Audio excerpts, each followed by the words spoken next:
You'll be arriving at Floor 26 soon. Before that, I'd ask you to please check us out on Twitter and Instagram at Floor 26 Podcast. If you have any questions about the show, you can hit us up there or go to our website at floor26podcast.com. Thank you for listening.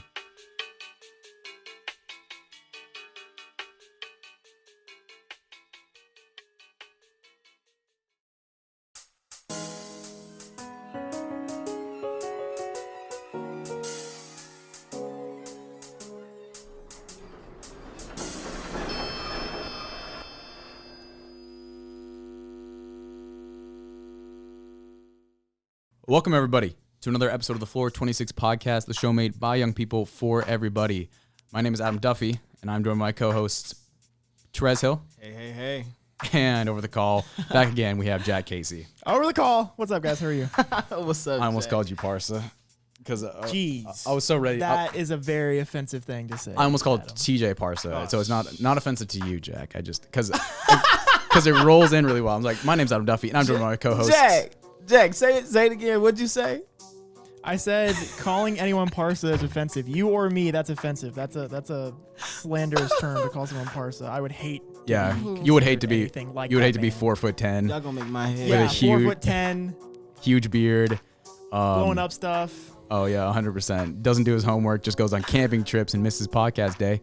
Yeah, twice now. Twice He's gone on a now, camping in trip 1 and month. Not here. A camping trip. Dude, and it's so crazy. It's so crazy because there is a story I've been wanting to tell when he's here, but I just haven't been able to for the past 4 weeks because Yeah. either he hasn't been here or, we had Frank last week, so I couldn't say it then. It's just like, God, dude, what an asshole. unfortunate. Um, I know. It's okay, Parsa. Look at my face. he ain't listening to this. He's not listening. He's really not listening. I'm gonna. He's not gonna listen to this episode. Yeah, he's gonna. I guarantee mean, it. like when we're texting about it, he's gonna be like, "Yeah, good shit," and then he's not gonna listen to watch it. And then so we could say anything we wanted to about him, and he would not hear it. He won't listen to it. I Look. promise you. Even funnier, maybe he does listen to it, and he just hits up our text like the day after release, and he's just like, "Yo, what the fuck?" Yeah, he's gonna be like, oh, so y'all some fiends now. Oh, okay. That's my okay. The face I'm making, he should know to get his stuff together. Well, yeah. So last week you guys weren't here because we had our first guest on, Frank Hassel, which was exciting. Very nice guy to talk That's to. amazing. He Yeah. seemed like he was, and he was. He was very well put together. He was very straightforward. He did not hold back, any facts. He was very open about He and was. stuff like that. But Those are the best types of guests to have, though. yes, today I love 'em. we are back with the OGs, Jack Casey and Terez Hill, and How's everybody's week been? my week was fine, I suppose. I got some homework to Yeah. do after we get out of here. Yeah, pretty same old wing for me. I tried skateboarding around UGA. Don't do that. Doesn't matter what kind of skateboard you have. It is awful. This campus is way too hilly. If you're going downhill, you'll go too fast. If you're going uphill, you cannot. And then, wow. My friend, he had a boosted board, like one of the motored ones, and he would want one so he would use it to bad. get around Tennessee, where he goes to college, and he told me there was one thing where he was going top speed down the quad, and like the sidewalks were not very well paved, and so he hits a bump and he just goes flying. Are you serious? Like his backpack spills open, and all of his shit gets knocked to the ground, and he's like, and he just like he hits like he scrapes his hands and his face into the ground. So yeah, I still want one so bad. I've wanted one for years. They're like $1,000. I've tried using his, and it's so difficult, man. You really got to like hold yourself there to resist like the acceleration from the beginning. It's hard, but it would be pretty sick though. I'd be ready to bust. I would bust my ass, hardcore, like, flat out open. every time I'll be ready to do that when I get on a skateboard in general. every small bump in any sort of road. I'm gone. I'm And off. if I'm There's an acorn. Bye. Bye. Later. goodbye, and I'm not coming back from that. I'm gonna just lay there. If someone put like a marble on the ground, boom, bye, I'm gone. I don't have that kind of balance. I'm not getting up. I'm not moving. I'm stuck. Help me. Oh boy. Help me. All right, so getting into what we want to talk about today, we figured getting back onto, especially with the election coming up next week, to get back on sort of a little bit more political topic, we're going to each be taking the political compass test at the same time. We're the pretty popular political compass test that you all know about, the one that puts you in the 4 quadrants, right up there next to Gandhi and Hitler. But we're going to go through each question and we're going to, discuss our views about each question. And, at the end, we're going to share with you where we all lie, just so that, one, you can get more of a sense of where we all stand on these sorts of issues. And, so that when you look at us, you can sort of see like, oh God, he's a lower right quadrant. What a fucking asshole. But, Wait, question. Have y'all voted yet? no, I did. I know early voting has started. It's weird because I want to go on just like election day, but I know it's like the lines are going to be awful. Off But the like, chain. I don't really have like the energy to go early vote. I don't really know what to do. I voted. It was. I mean, you know what time I went to go vote? Huh? 5:30 in the morning is when I went up to go vote. Jesus, dude, I go to sleep at 5:30 in the Because- morning. Yeah, Why am I I know you hitting do. mine You're nocturnal, especially editing this show. Yeah, gosh, I hope I wish one of you would take that off my plate. Jesus. You're insane. I've offered, but okay, whatever. No, I will enlist your help. And I told you I'm always open. No, you're not. I am. Bitch, I text you. It takes you like 3 hours to respond. Okay. And also, you fall asleep like that.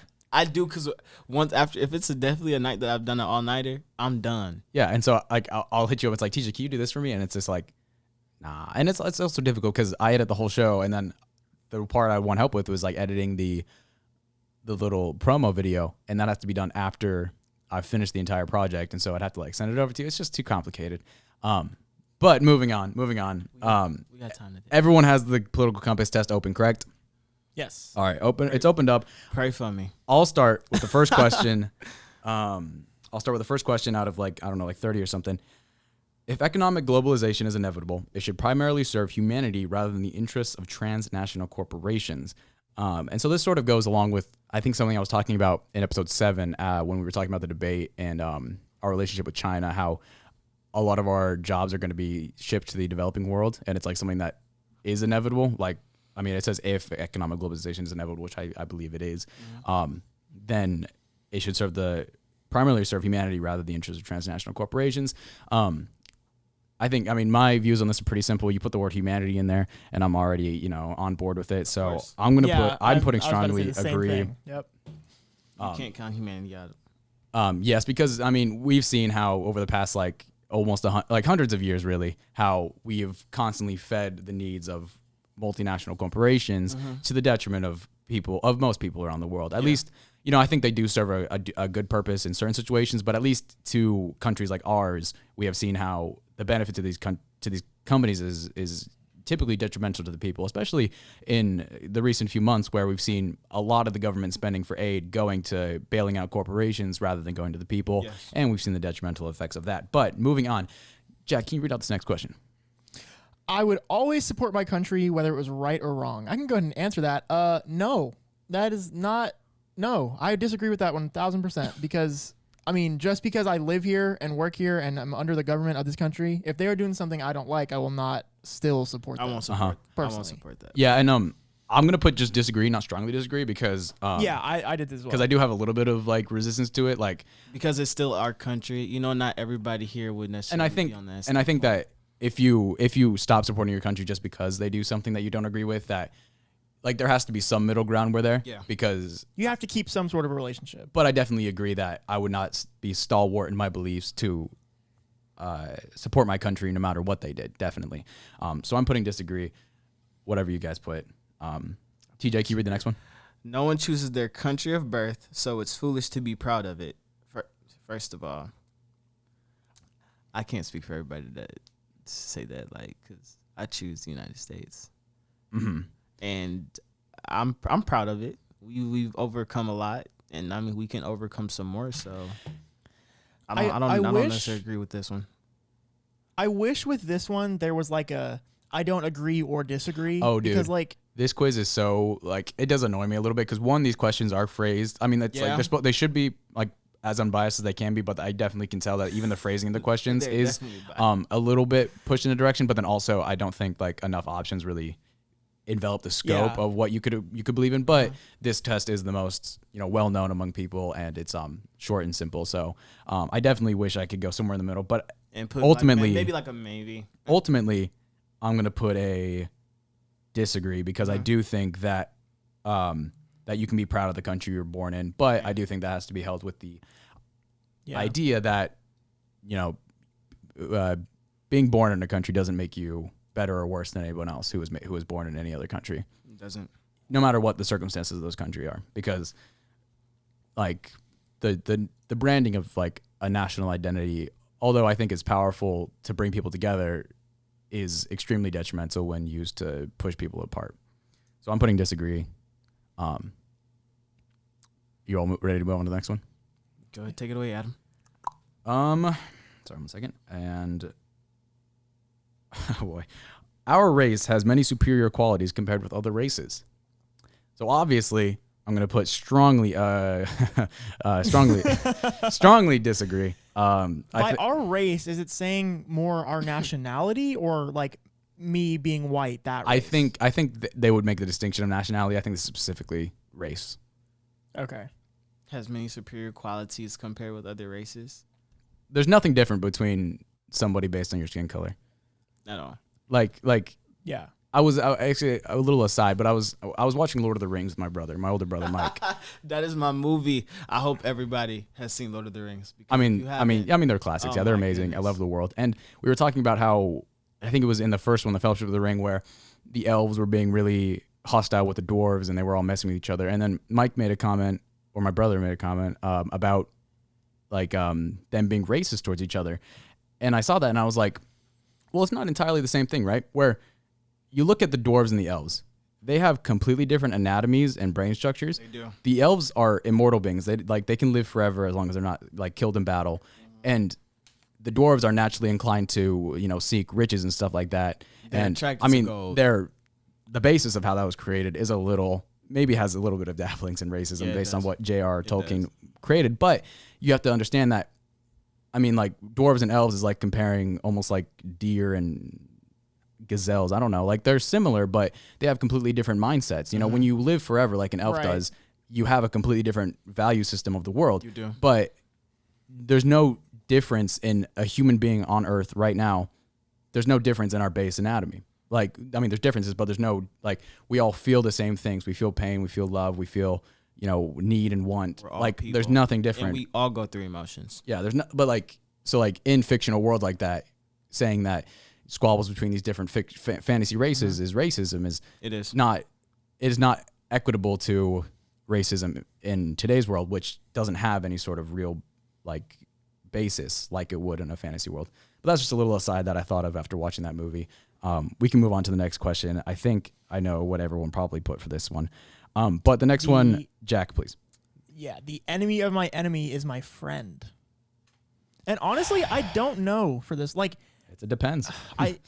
Yeah, it depends. Just like, like there's a lot of context. There's a lot of different scenarios where you could apply this. Yeah, and so I think like, keep. I don't know. Go ahead. I don't know. Well, I guess trying to take it for what it is at the base part, we have to think of like the idea of like enemies and the idea of friends. So when we think about, the enemy of my enemy is my friend, we can think, like, at least in this quiz, we can probably think about that on like a national level, where even if we don't agree with a country, as long as they're also enemies with a greater enemy of ours, then they can be our friends. I think examples of that can be shown, probably in both of the world wars. People coming together. Of course. We didn't exactly, Definitely. we might not have agreed with each other, but we did have a common enemy. And I did think in that situation, And you have to come together to use, coming together to get what you want out of something. coming out of together the to fight the situation. Nazis was definitely a good thing. And I think there's more modern examples of it. I think that, maybe to a lesser extent, but our country does work very closely with the country of Israel. Yeah, the country of Israel. Just making sure I got that right. And then mainly because we oppose, I think, like Russian interference in both of those countries, and ours in Jerusalem. And I know that our support of Jerusalem and their policies is a little split in this country, but I think that's an example of the enemy of my enemy is my friend. But in general, I'm going to say agree, because I think that, Of course. when you, not strongly agree, but I think when you go ahead with that mindset, I think you can create more friends than enemies in general, where, I think it's hard to say. I definitely think it needs context. It needs context, but I see what you're saying. I feel like you would get more things done if you're looking for a friend that has a similar enemy, rather than just cash yourself off from everyone else. Because I'm sure, like you said, World War II, we probably had some kind of disagreement or some minimal difference with most of the allies, I would say, if I had to guess. Yes. But we still were the allied powers. So, I mean, Yeah. I And feel like it's more beneficial to see the enemy of my enemy as my friend. Of than course, not. because at that point, you're both working together to take out, like you guys said, the most common enemy. And that way, you're I don't want to say you're using, but that enemy of your enemy is now your resource. And now you're reaping the benefits of that. You know what I'm saying? I know what you're saying. And I think, it's like all the allies in World War II, although we had differences, I think one of our biggest differences was probably based on like Europe, like Great Britain and France still having a lot of colonial rule over, countries in Africa and in Asia and stuff like that. And although it was on its way out the door when World War II was happening, I think America didn't share as much of that sentiment. And so, but I think we saw the enemy and my enemy as my friend in the sense that we all had the shared identity of being, fair democratic societies. Yes. And so I think that it does depend on the quality that you're looking for in your enemies to become friends. I think that uniting as a force for, freedom and agency over someone who opposes that in that context is fine. But, then other ones are a little more gray and how they should be applied. But answering that question and moving on to the next one. All right, next question. Military action that defies international law is sometimes justified. An example of this can be seen in, I think, maybe in the assassination of the Iranian general a few months ago, towards the beginning of this year. But in general, military action defies international law. This is a touchy one. Well, it depends. International law is sort of a hard thing to break down because there's a lot to it. Yeah, because it's like, are we going against like the United Nations? Is that like the establishment of international law? It's a broad spectrum to look through. Because when you think about it, for the last 20 years, our president has been declaring, like whichever president, they've been declaring our wars, whether it's on terror or on Iraq or Kuwait or going into Kuwait or something like that. And in reality, in our Constitution, it's written that Congress is the only one who has the ability to declare war. But they still do to an extent, but those powers have been shifted to the executive branch over time because of predominantly 9/11 attacks. And so, but defying international law, I'm getting a little too complicated about this. Military action that defies international law is sometimes justified. When you say sometimes justified, that really does just open up the thing. And I think I'd have to say agree, because I can't say that for every single situation that it would be inherently out of line. I think that I guess one thing that we can look at is the genocides in Rwanda during I think it was the 1970s. But a big reason why that was so prolonged and so widespread was because because a lot of the countries in the United Nations chose not to step in to fix those problems. We ripped out, I forget which country ruled over, but they ripped out their government and they put in a new government, and that eventually led to the massacres of different ethnic groups in Rwanda. And so we didn't defy international law, and we saw the repercussions of that. So I think that in certain situations, when there's a clear humanitarian threat in the country, we should be able to push the letter on international law when it comes to those things. Mm-hmm. What do you guys think? You covered all the bases. I agree. I am saying the same thing. I agree. I don't strongly agree, but there's that sometimes in there, like you said, that makes it kind of, I don't know. That sort of kind of, it doesn't necessarily put you in the disagree spectrum, but it gives you the mindset like, okay. Yeah. All right. It is sort of sometimes justified. Okay, I won't go as in depth going forward in these questions, because I'm realizing that I'm just rattling off for each one. But the next one is pretty important. There is now a worrying fusion of information and entertainment. I think I could talk everyone's ear off for hours about this, but I'm going to leave it. I'm going to leave it be, and I'm just going to say strongly agree. If you guys have anything to say about it, I strongly agreed as well. Yep, I did as well. This is insane. All right. But I guess if none of us are going to talk about it, we can just mention real quick. I think that that most people are gathering their information from sources that shouldn't be considered in that light, and that's leading to a rapid sense of deterioration of social fabric and whatnot. Yeah, we talked about this in one of our earlier episodes too, in a sort of kind of depth about how social media has an effect on, us and our point of view Yeah. on things and the logic behind certain things. So I definitely do feel it. And we have our news, our reporters, not all channels, but some of them do have a consistency to bring out that sort of type of negative aspect of things that sort of kind of does deteriorate the facts behind it and everything like that. Yeah, and entertainment. When you take the two things, information and entertainment, they can sometimes go hand in hand. But when you think of entertainment, you think of things that are really controlled. Like a movie or a TV show or YouTube videos that are controlled. You say things and you edit them around. You can change things to look however you want. And I think that that context of entertainment's this thing that we create and we're given because so that we can express like emotions and stories like that. But information needs to be something that is given to us in its most raw form, as uninterpreted as possible. However, yes, I do believe that there can be a sort of hybrid. Like, I believe there can be entertaining ways to receive information. Yes. Okay. I do agree with that. And but with that comes the consequence, of it being false information. Like, you could be there for entertainment and to get information, but if your priority is there to be entertained, you're likely going to believe most things you see, whether they're true or not, like the whole Facebook 2016 thing, which we've talked about before. Yeah. So it's you've got to find a good balance of it and, not overlap too much between the two. Yep. Okay. I agree with that. Moving on to the next one. People are ultimately divided more by class than by nationality. I agree with this one. I strongly agree with this one. Like, be of all means, people are definitely divided up.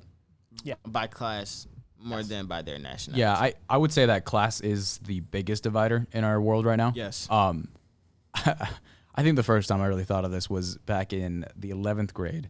I was in our AP Lang class, and we were having what were those sit in a circle discussions called, Jack? Socratic seminar? Yeah, Socratic seminars.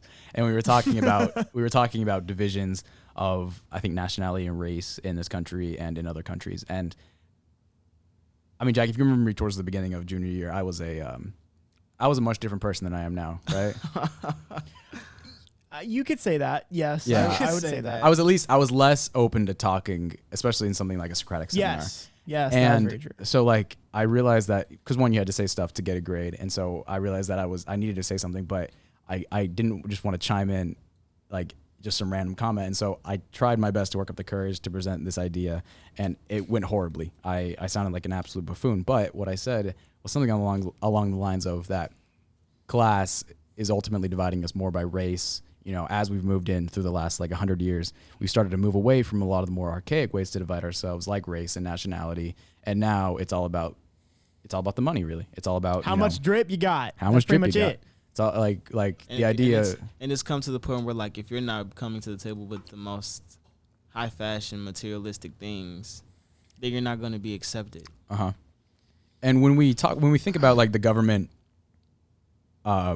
being prejudiced against certain Americans in this country, I think that, on whatever grounds we put it on, whether it's your political leanings or whether it's your race, I think ultimately the government doesn't care about anything about you as long as they can get money off of you. Oh, yeah. Like the Social Security net right now, which places, millions of Americans, it sticks them into this pseudo poverty line that we've created. And I think that the lines in that section of the population are defined, are very reminiscent of lines that have been drawn a long time ago on the lines of race and nationality and stuff like that. But as we moved away from hard-coded laws that separate people of these different groups, we haven't been able to mix that around. So right now the government looks at it as they don't care what you look like as long as you're the poorest in our society. We can keep you there and keep you under our control. Yes. And so that's a big thing. The question, divided more by class than nationality. I do think that I agree with that. Class is the biggest divider in our modern world. But moving on to the next one, Jack. controlling inflation is more important than controlling unemployment, which I disagree with, actually. I think people should have a job before the government should be worrying about inflation in the economy. I did not finish economics because of COVID. And so, honestly, this is one question I don't know a whole lot about, but off of a base thing, controlling inflation is more important than controlling unemployment. I guess the deeper meaning behind that, it's more important to make sure that the economy is stable versus the people being stable. Yes. And I mean, I think that model is something that we've been trying to do for a long time, saying that, oh, the economy is doing fine. That means that we're doing fine. But in reality, while our economy is growing, our people are suffering. Right. And so I'm going to say disagree. Not strongly disagree because I honestly don't know a whole lot of information about the ratios of inflation to unemployment, but from what I can gather, I'm going to say disagree. Yep. All right. Next one, TJ. Next one? Because corporations cannot be trusted to voluntarily protect the environment, they require regulation. Huh.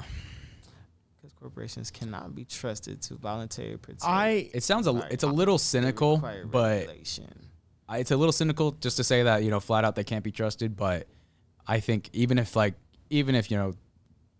Jesus Christ is running is running a multinational corporation, I think that they do need some regulations. Yes. Yes, there are certain boundaries that you cannot cross. So I definitely agree with this one by far. Whether it has to do with deforestation or their use of waste removal, there are cheaper options. Or that BP turning our oceans into an art project. Worse. Crazy. Sorry? Or like BP turning our oceans into an art project. Yeah, exactly. Like literally Jackson Pollock of oil in the ocean. Seeing a swan that's been turned into a raven. Yeah, literally. So I strongly agree there should be some sort of regulation. All right, cool. Next question. Oh boy. Quote, from each according to his ability to each according to his need is a fundamentally good idea.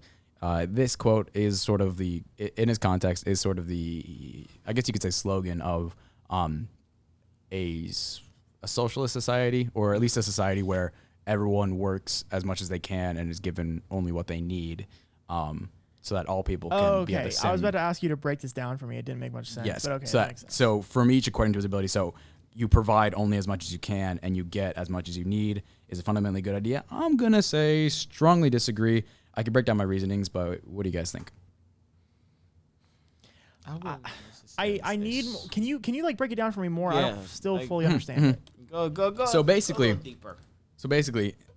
I really don't want to mix up these terminologies, whether it's socialist or just a more government run economy. Okay. People in this quote, the context is that people are going to work, and from each according to his ability. So basically, I think the biggest thing there is that you can choose to work if you want to, and you can work as much as you choose to if you're working, and then no matter what, you're still giving as much as according to your need.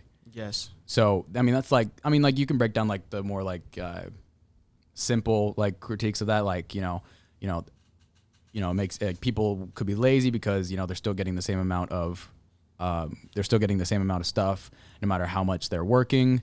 If two people have the same needs but they're putting out different things into the economy, then why they shouldn't be given the same amount, because the person who's putting in more effort to get the same amount of things back is incentivized to not work as hard.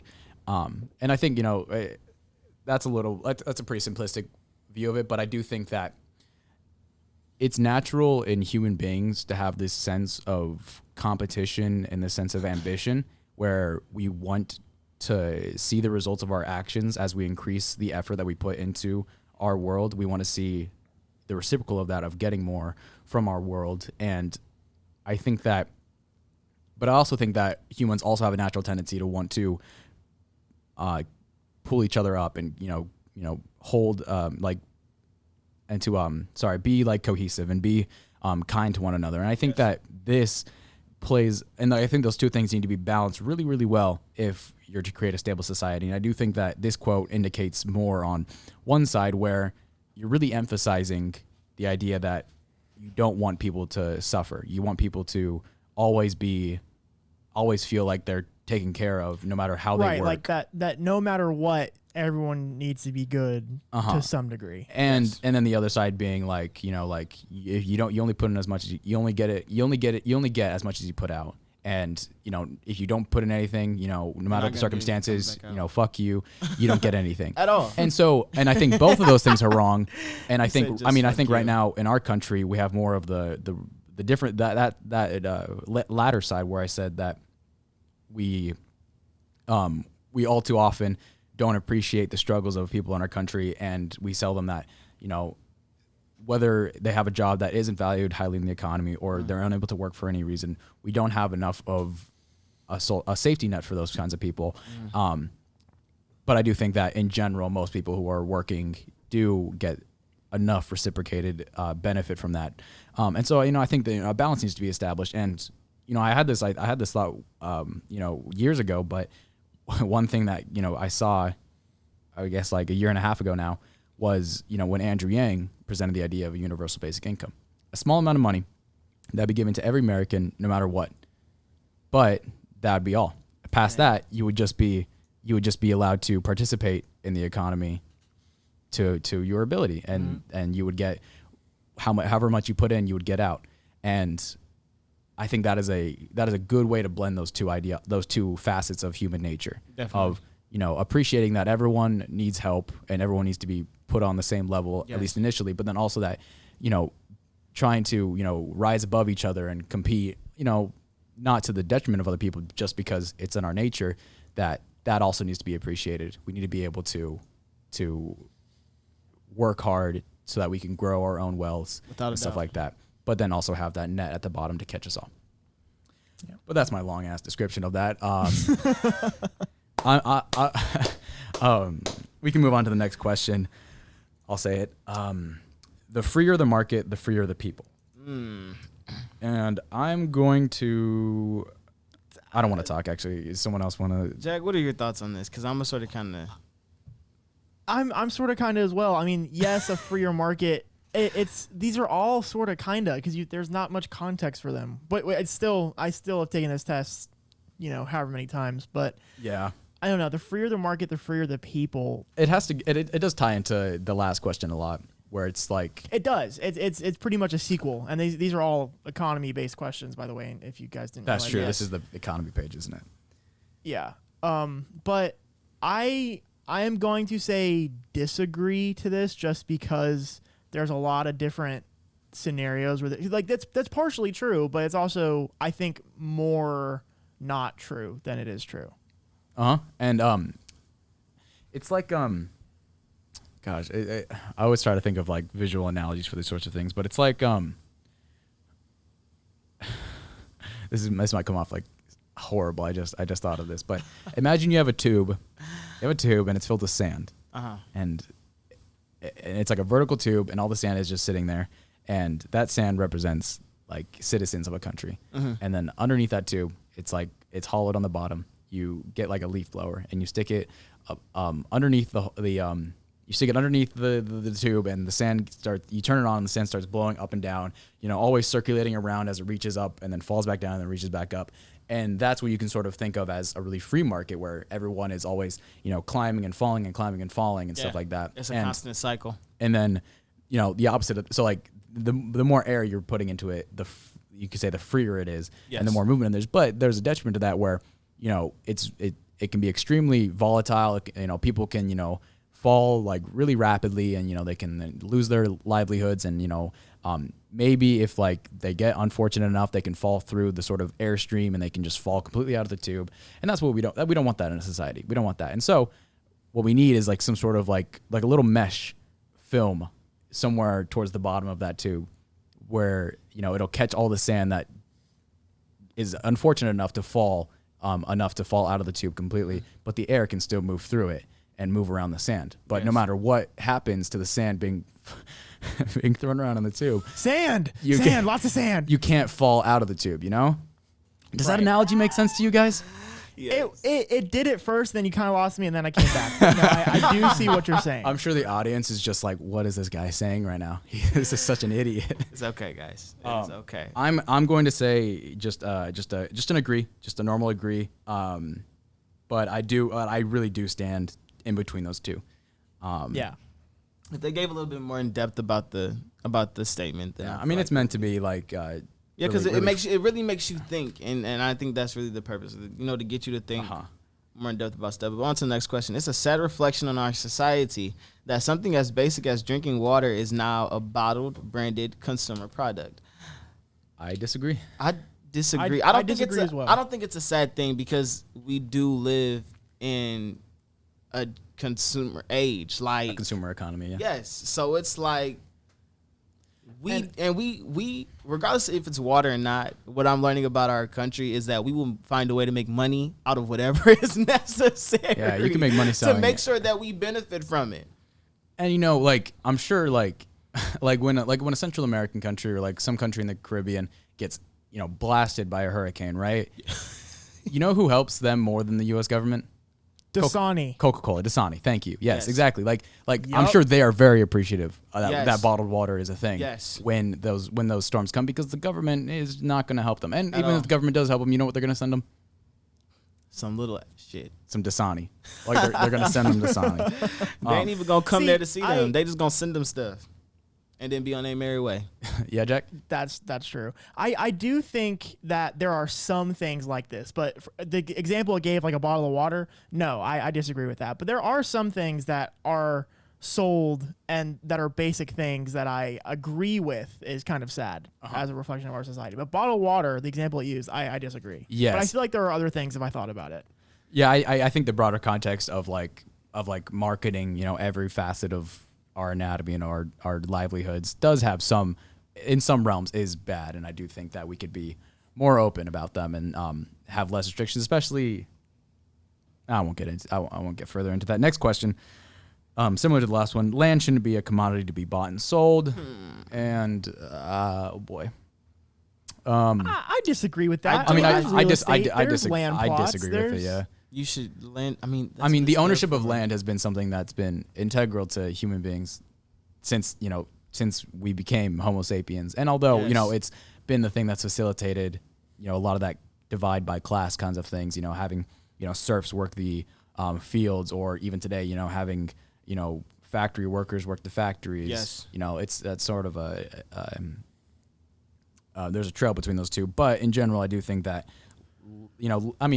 we should protect our national parks, I think, and those Definitely. should be government run things that we keep protected no matter what. But Yeah, in terms of people have issues with how much land the government actually owns. I saw this map once, and it showed it showed how much land. It was just a map of America, and then there was drawn out portions, and it was a lot. But I mean, if you think about it, a lot of it was national parks. A lot of it was government offices. A lot of it was stuff you wouldn't even think about being government owned, but it is. what is interesting is that a lot of officials in government will buy very small portions of land where nobody lives, like just this random field in like Nebraska. They'll buy it, and then the government regularly does these sort of government buybacks for certain plots of land, and the government will buy them back at a really high price.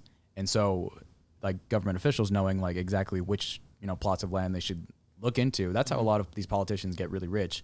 Not just because the salary of a politician isn't exactly super high, but like a lot of their money is made, at least in part Definitely. from that sort of process. And I think that I mean it's not important. It's just sort of an interesting thing I wanted to mention. But I'm putting disagree. Next question. It is regrettable that many personal fortunes are made by people who simply manipulate money and contribute nothing to their society. Strongly agree. Yeah, like like a banker who just moves the money and then takes like 0.001% of it. But when it's $1 Or billion, when you only pay $750 in taxes, that's an issue too. We're talking about you, Trump. tough. That's tough. I will put. I will say Just to that put that out there. I will say that it is necessary to have. Well, I mean, I guess when you say manipulating money, it depends on like what occupation you're in. But I do think that there is a certain necessity of people to hold the money around and transfer throughout the economy. And but I do think that people who make, millions of dollars a year off of manipulating money versus, like a doctor who goes to school for 10 years and, saves people's lives on the daily. I mean, there's a little bit of a disparity there, but in general, I'm just gonna say a normal agree, just a normal agree. Yeah, not too much into it though. Next question. Next question, Jack, you got it. Protectionism is sometimes necessary in trade. What do y'all think about that? It's interesting. I've actually. I'm gonna look up the textbook definition of protectionism. Well, so I don't want to sound like a stupid college kid right now, but in my global issues class, we've talking a lot about trade internationally, and like there was a whole section about like protectionism and all those sorts of things, and it basically just boils down to, barriers on trade to prevent to prevent businesses either in the country you're exporting to or the country you're exporting from to businesses to be failed, like small businesses in America being outperformed by bigger things because they're I guess a big thing here is one, steel production in America used to be a really thriving business, is now far less vast as it used to be, mainly because we're getting a lot of our steel from different countries, and protectionism is something that would help keep those American businesses grounded by putting limits on how much steel we can get from the country or increasing the price of steel from other countries. Donald Trump actually I forget which year, but he put in a few protectionist policies on American steel trade where he made it more expensive to get steel from other countries, really? so that American steel manufacturers would benefit more. And I mean, it was a good thing. And I mean, that goes back into the idea of like, should all of our like manufacturing and all these sorts of jobs that we've had throughout history, should we send those to the developing world while we move on to different things? And ultimately, we can't answer that question without some sort of answer, which we don't have right now. I'm just putting an agree, and also, what page are we on? Like 3? 2 of 6. Oh god, we need to blitz through this. Holy shit. Yeah, I was about to say, I think by the end of this page, we should kind of just take it and like bring up questions we want to like talk about. Okay, so ready? I'll go through it. So the only social responsibility of a company should be to deliver a profit to its shareholders. Disagree.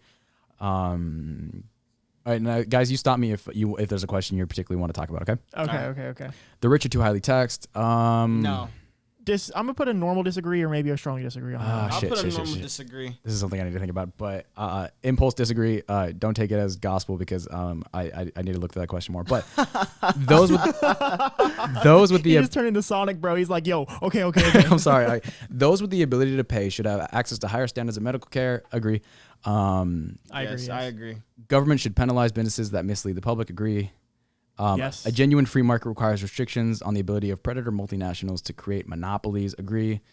Oh God, at Amazon, but yeah, for real. Oh Jeff. boy, here we go. Page 3. All right. All right. This would require a lot longer to talk about, so we're all just gonna blitz through it. Abortion when the woman's life is not threatened should always be illegal. Oh God. You don't have to say your answer. We're gonna move on. Yeah, we're not even gonna. Wait. Yes. Let me reread that. Abortion when the woman's life is not threatened should always be illegal. Yeah, I'm gonna strongly disagree on that one. Yes. All right. All authorities should be questioned. A light agree. Well, I mean, like it's just like the idea of questioning, like. I mean, I have a pretty low barrier of what you have to, what authority is accepted in my eyes. Like if I look at a system authority. Like I'm gonna answer like a few questions, and then if they're okay, then I'm gonna move on. I'm not gonna like I'm not, questioning in this context might mean like doubting, but in reality, it's just like make sure your system's fine. Yes. And then move on.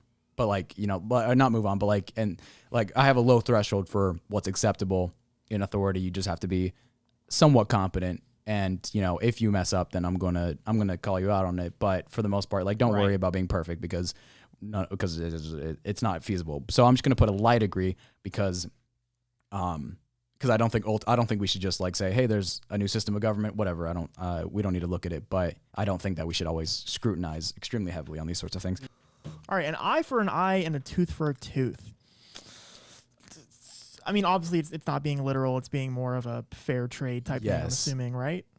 Well, no, actually, I think it's both on an international level and then also on a social and personal level. Because if we look at this, actually, the page isn't telling me exactly what topic is over. But on a personal and I think international level, I strongly disagree that an eye for an eye and a tooth for a tooth. Whether you're quoting Gandhi, making the whole world blind, but in general, I think that for the past 200,000 years of human existence, cycles of violence have always, shackled us to these actions. And I think that, when on a large scale, we can finally say that, you took my eye, but I'm not going to take yours, then we can finally move on. So I'm going to say strongly disagree. Right. Yeah. The next one, taxpayers should not be expected to prop up any theaters or museums that cannot survive on a commercial basis. Repeat that one more time. Repeat that one more time, please, Zach. Taxpayers should not be expected to prop up any theaters or museums that cannot survive on a commercial basis. So the thing is, right?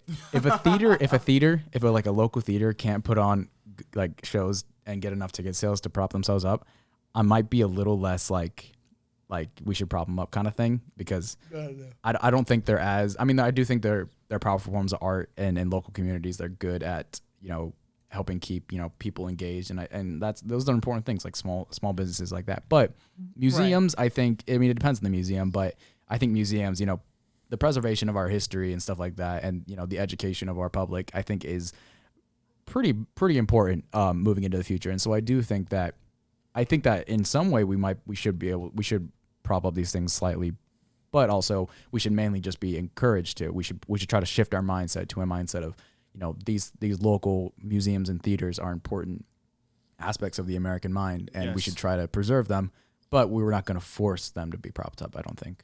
Right. Okay, schools should not make classroom attendance compulsory. Disagree. Yeah, I disagree with that one as well. Public school, I definitely think should be compulsory. Although, there's a little bit, but moving on. Compulsory, required by law or rule? Yeah, just okay. Necessary. Gotcha. All people have their rights, but it is better for all of us that different sorts of people should keep to their own kind. Wow. I was waiting for one of those questions to actually pop up on here. Every once in a while, I'll hit you with just like a, are you racist? Yes or no? Yeah, I disagree with that. You should be able to, express yourself however you want without worrying. And just what does kind mean in this case? Right. Like I said, yeah. There are no differences in our nationality or our race or our class that change from our basic human nature of, the same emotions, the same desires. People, and we all go through the course of life. Yeah. So even like the word kind, it just doesn't make, it's a word that I don't think should be said in this sort of context, but not by far. Yeah. Just take that out. Good parents sometimes have to spank their children. I strongly disagree. I disagree as well. Obviously, yeah, I disagree. I never as well. was. Obviously, I won't go into depth but about this. I don't think that parents that do that should at all. And I won't go into depth about this, but in my sociology class, we actually have to learn, and I had to go through the segments of Dr. Piaget. He gives life course theory about children and what they're exposed to and how they react to what they're exposed to, and they act upon what they've been around their environment and stuff like that. So I know I'm not gonna go into depth like I said about it, but if you read him and you read the article on his life course theory about children up until the age of 20 or 18, he gives really good details. Damn, so I definitely disagree with that. We should have paced ourselves a little better. But moving on, it's natural for children to keep some secrets from their parents. Strongly agree. I do agree with Strongly that. Agree. It's growing up, it's necessary to becoming your own person. But possessing marijuana for personal use should not be a criminal offense. Agree. The prime function of schooling should be to equip the future generation to find jobs. I'm gonna put Say that one more time. I'm gonna put an agree, just a light agree, but I do understand that it's 50-50. Like that's one where I'm really in the middle about it. What was the question again? I'm sorry. Read it. You have it open, don't you? No, my laptop's speaking. So you're not answering these questions? No, I'll just answer. Oh my God, Jack! What? After the video started going in and out on you, it my whole thing refreshed, and then it took me back to the beginning on the page. You could be doing it while we're talking. Okay, whatever. We'll still put your answers up on the screen. All right, it's fine. Keep moving on. Oh my God. I'm gonna say agree. Next question: people with serious and inheritable disabilities should not be allowed to reproduce. Strongly disagree. Yeah. The most important thing. Wait, let me read that. Make sure I didn't. People with serious inheritable disabilities should not be allowed to. Okay. Yes, disagree.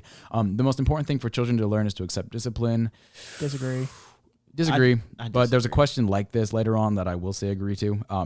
There are no savage and civilized peoples. There are only different cultures. I agree, not strongly agree, because I do think that in some cases, like, I mean, it's just, I mean, the etymology of these things is sort of wacky, where you have to sort of define these things. But like I've been saying, in general, no culture, should separate us from our base, human values and emotions. Right. But shit, 1 second. Those who are able to work and refuse the opportunity should not expect society's support. Well, I do agree to a certain extent, but universal basic income, no matter what, you still got a little bit of money like just to meet situation. your basic needs. I feel like it depends on the situation. I mean, like on a personal level, you can look at it however you want, but on a governmental level, people who aren't working because they don't want to. I mean, that's kind of the beauty of a UBI. If someone's not working and they're just a basic universal basic income wouldn't be enough to thrive off of per se. But even if you're working only minimally and you're using all of that money not towards like really furthering yourself, but just spending it on things, that's fine too, because that money goes to companies, and with a revised sort of tax system, a lot of that money goes back to the government, which in turn goes back into a UBI. God, I keep tilting my screen to horizontal, and it shoots me back to the top of the page. So I'm going to say agree just lightly. When you are troubled, it's better not to think about it, but to keep busy with more cheerful things. Strongly agree. Yeah, I agreed with that. Yeah. First generation immigrants can never be fully integrated to their new country. I disagree with that. I feel I like definitely it's possible. disagree. I strongly disagree. Yeah, Yeah. I mean, it's just, I mean, fully integrated. I mean, once again, you have to kind of break that down. But I mean, people come to this country because they want to be integrated into this country. Like they come here because they hold their national identity, but they come here predominantly because they think that this society is going to be better. And that's not a perfect example, since this involves every single country that you can move to. But Right. moving on, Jack, can you keep going? What's good for the most successful corporation is always ultimately good for all of us. I disagree with that. I disagree with that. I also disagree with that. We talked about it a bunch. And then Jack, last Yeah, one. No broadcasting institution, however independent its content, should receive public funding. Strongly disagree. You kidding me? PBS, dude. PBS, exactly. Sesame Street, dude. Dude, PBS had Super Y. You understand? If we didn't have Super Y, dude, I would be a whole different person. I think I'd be like a crackhead without Super Y. That show taught me values. The super readers say today. You understand? And they did. They came in right on time every time. Dude, that show was so good. And my brother does not like it. My little bro, he doesn't like it. Super what? Because he watches like YouTube of like kids with When Nerf I guns. was in elementary school, and we used to have to go to the computer lab to do like the little whatever type testing, and I would finish early. Sometimes before I even started, I just started watching Super Y on the thing. Super That was Y before goes they started hard. putting all those restrictions on the laptops and shit. Back when we were in elementary school. Nah, you can't do shit on there. Nothing. All right, I'm gonna keep going. Jack, let's just alternate at the top. Yep. Our civil liberties are being excessively curbed in the name of counterterrorism. Counterterrorism, strongly agree. Yeah, I agree with that. I do too.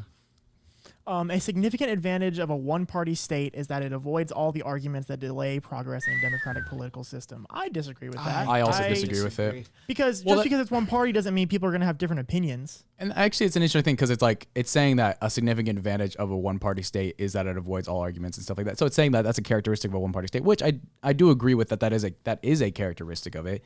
But do I agree with that characteristic? No, because I think that we should have.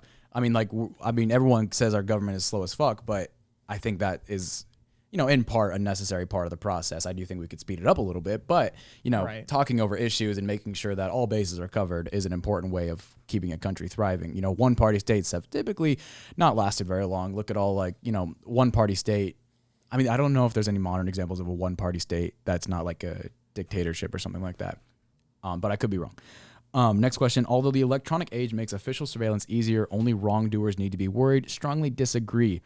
I've talked Why about this is that? before. I agree with that. Because I don't believe that anybody should be surveilled. I mean, I don't like the idea of being surveilled, even though I don't have anything to hide. Because Well, I only think about this in a public scenario. Like if there's a security camera at the mall and I get robbed, I would be happy to have that surveillance. And if I'm not going to go rob someone, I would like to have it there as kind of a security for myself. But this surveillance goes more into the digital age.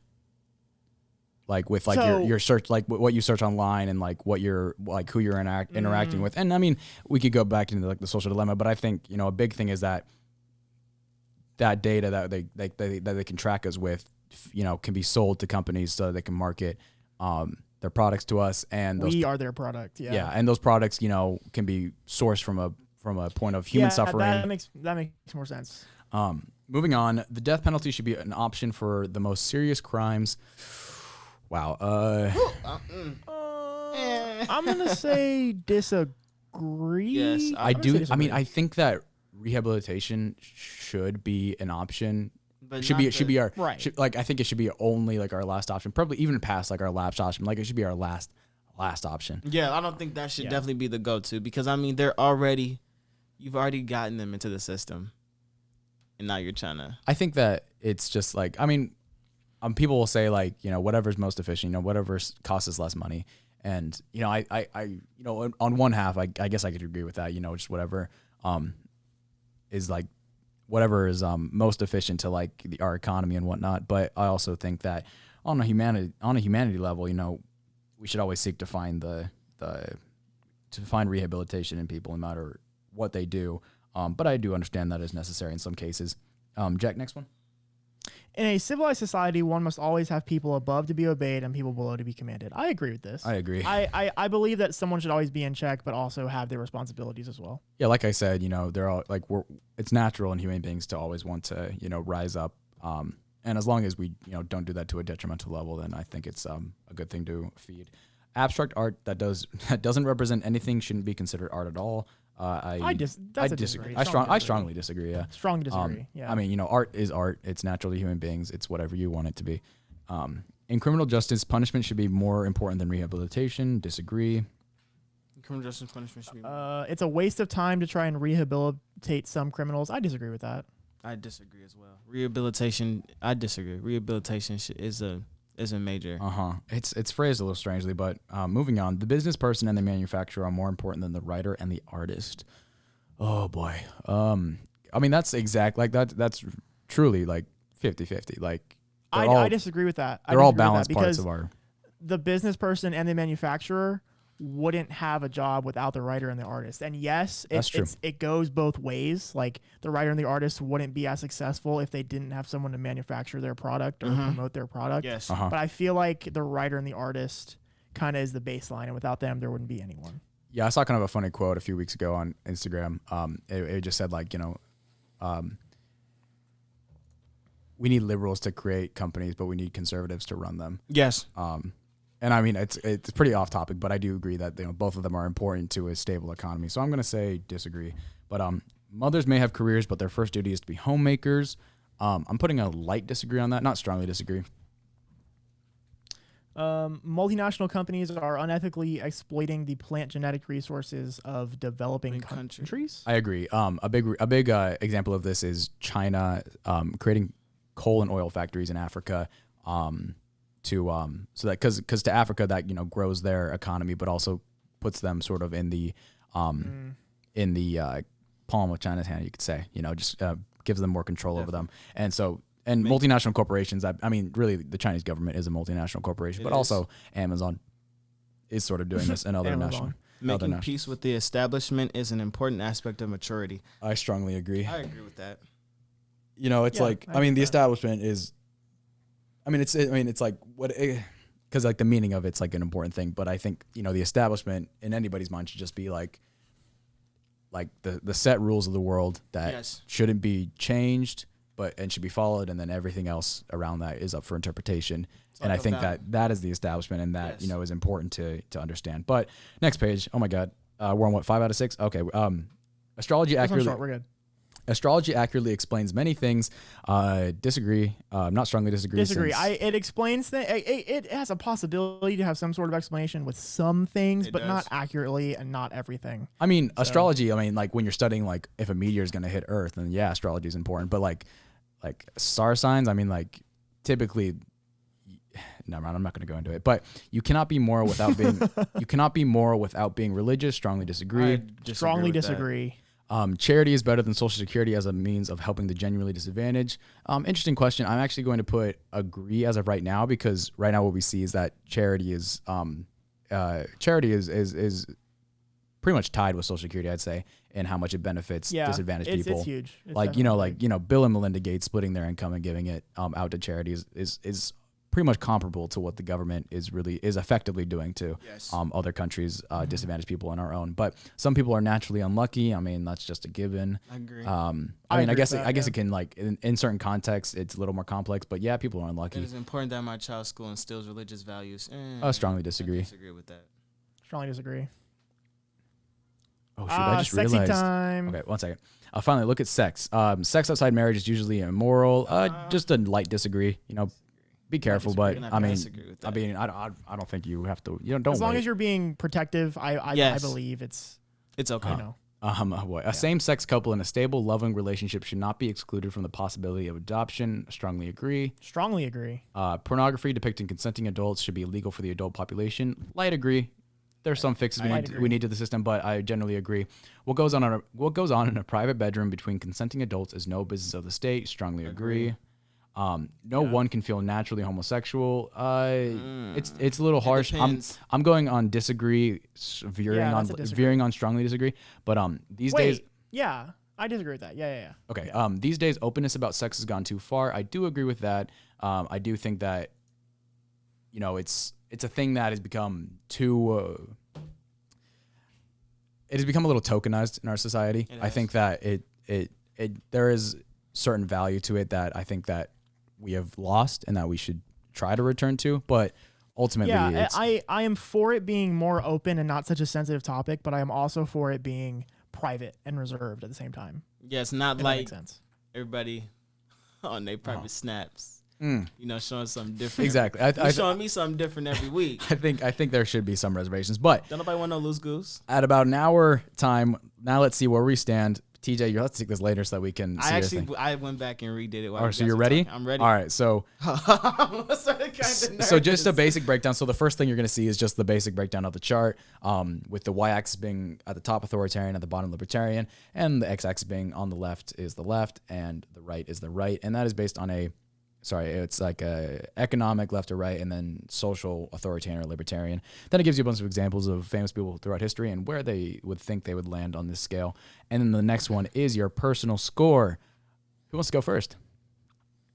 I mean, I'm gonna put them up on the screen right now, but political compass. But Jack. Adam, I will. You can cut this out. I'm just gonna switch to my center monitor just to give you a little screenshot to grab. Awesome. I am in the bottom. I'm in the green. I'm in the bottom left. I think I'm chilling next to Gandhi-ish a little bit. Gandhi's a little higher and a little more left. Okay. What's your numbers? I am economic negative 4.25 and social negative 3.95. Wait, I'm at social libertarian negative 3.59. Yep. So you guys are pretty close on libertarian. What did you say on the economic left? Negative 4.25. I'm on -2. So we're pretty close. I think we're all pretty close on the social scale, but me and TJ are closer on the economic scale, and Jack is, he's only 2 points away. So y'all are a little higher than me. We're a little more to the right of you. Wise.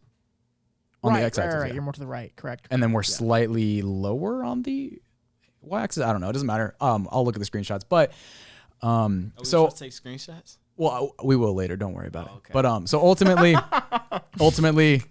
I guess we're all pretty similar on this idea. Maybe with a more complex test, or if this was taken independently, maybe there was some influence on our answers. But ultimately, I guess we're all pretty similar. But now everybody listening understands where we sort of stand on these certain issues, and it was fun to talk about these questions. I enjoyed it. I definitely recommend that you guys go ahead and try it. Just see where you guys stand. It's very interesting. The questions, you know what I'm saying, versus. I understand you guys listen to us, but it's it's different when you go and do it by yourself and you go through the questions one-on-one. Definitely. And also, no matter what it says on the screen right here, you could be in any quadrant, it doesn't matter. Yeah. You're a person. You're fine. We love you. We're accepting. This show is for you because this show is for And everybody. we love you. We love everyone. And guys, Nice one, Adam. guys, Thank you. just before we end off, guys, you know what I'm saying? Voting's almost coming up. I'm not gonna force you guys to do so, but let's be encouraged. If you don't know anything about the potential If you are candidates, 18, please go vote. please That is do. my- It honestly does make a difference. So, if you're not caught up on the potential candidates, go to their web pages, do a little bit of research before you go vote. But, just look into it. I'm not going to force you to do it, but if you are 18, I highly recommend you go out and you go ahead and vote. But also fuck them. So don't feel pressured. Well, thank you all for joining us. Thank you, TJ. Thank you, Jack. So welcome. You guys have a wonderful day. That's my line. Oh, wow.